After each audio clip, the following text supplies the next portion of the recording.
Varias cosas deja el anuncio de Mark Zuckerberg disculpándose ante más de 11.000 empleados que tuvo que despedir.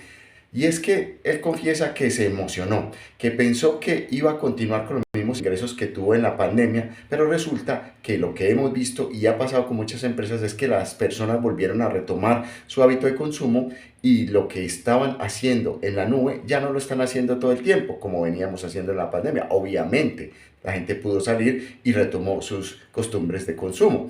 Entonces, aquí nos quedan varias enseñanzas. Primero, no nos podemos emocionar con los negocios. A Mark Zuckerberg le pasó esto. Invirtió demasiado en Meta pensando que, de hecho ustedes saben que antes se llamaba Facebook y ahora Meta, invirtió demasiado pensando que iba a poder construir un metaverso en el cual todas las personas hiciéramos lo mismo que hacemos en la vida cotidiana de manera física y lo hiciéramos de manera virtual, ¿cierto?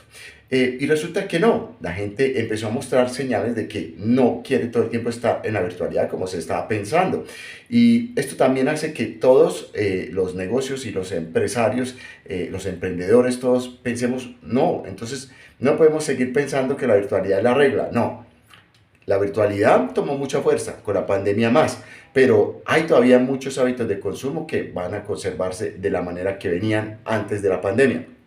Entonces, hay otra cosa que quiero dejar en claro y es que me gusta analizar este tipo de cosas porque pensamos que una inversión siempre es ingreso y no, resulta que inversión en realidad es un riesgo. Cuando uno contrata, por ejemplo, en el caso de nosotros, un abogado, uno está contratando un riesgo, está pagando un riesgo, está asumiendo un riesgo, ¿sí? ¿Cómo lo minimiza? Obviamente contratando a una persona que tenga experiencia y ojalá resultados en lo que está haciendo. Entonces, de esa manera minimizamos el riesgo. Pero no es lo mismo decir que una inversión es igual a un activo. No, porque a veces esa inversión puede retornar activos, pero no viceversa, ¿sí? Entonces, cuando hacemos una inversión, estamos pensando en que vamos a correr un riesgo. De hecho, mire que hay una clasificación que dice alto riesgo. Y estas personas de altos riesgos, como son estas Y Combinator, por ejemplo, en Silicon Valley, son inversores o angel investment, o sea, ángeles inversores, los cuales sí son inversores de alto riesgo, ¿sí? Pero vuelvo y les digo, ¿en qué se reduce esto? Primero, hay que separar las emociones. No nos podemos emocionar porque tuvimos unos ingresos muy buenos en un año y que van a continuar de esa manera. No tenemos que ser realistas, echar números y analizar bien el panorama antes de tomar decisiones tan riesgosas. Con los abogados es lo mismo, entonces.